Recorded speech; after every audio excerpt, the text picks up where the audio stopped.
আপনারা অনেকেই জানেন 16 বছর পর্যন্ত আমাদের এই রেস্টুরেন্ট এখানে আছে।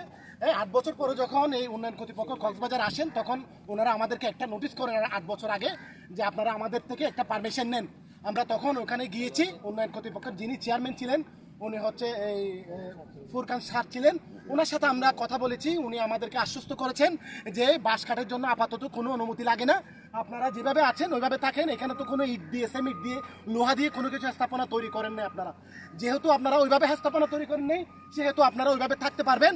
যদি কখনো যদি ডকুমেন্টগুলো, আমরা সব ডকুমেন্টগুলো দেখিয়েছি আমাদের অন্যান্য যে ডিসি থেকে এবং এই আপনার পৌরসভা থেকে এবং পরিবেশ থেকে টুরিস্ট পুলিশ থেকে যেই অনুমতিগুলো নেওয়া হয় নিতে হয় সব কিছু অনুমোদন আমাদের 14টা লাইসেন্স আছে। হ্যাঁ, তো আমাদেরকে ওনারা সময় দেয় না, উইদাউট নোটিশ ছাড়া।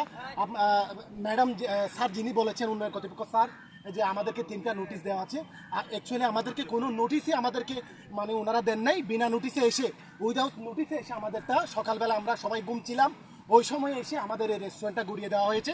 এটা একটা অন্যায়, হ্যাঁ, এটা একটা মহা অন্যায়। এটা আমাদেরকে না জানিয়ে, আমাদেরকে সময় না দিয়ে ওনারা আমাদের এই ক্ষতিটা করলো। হ্যাঁ, আমাদেরকে জানানো উচিত, আমাদেরকে নোটিশ দেওয়া উচিত। আমি যখন তাদের সাথে কথা বলেছি ওনাদেরকে বললাম যে আমাদেরকে যে নোটিশ দিয়েছেন আমাদের রিসিপ্ট কপিটা আমাদেরকে দেখান। ওনারা আমাদেরকে রিসিপ্ট কপি দেখাতে পারেন নাই। হ্যাঁ, তাহলে তো এটা অন্যায়। এটা কি আইন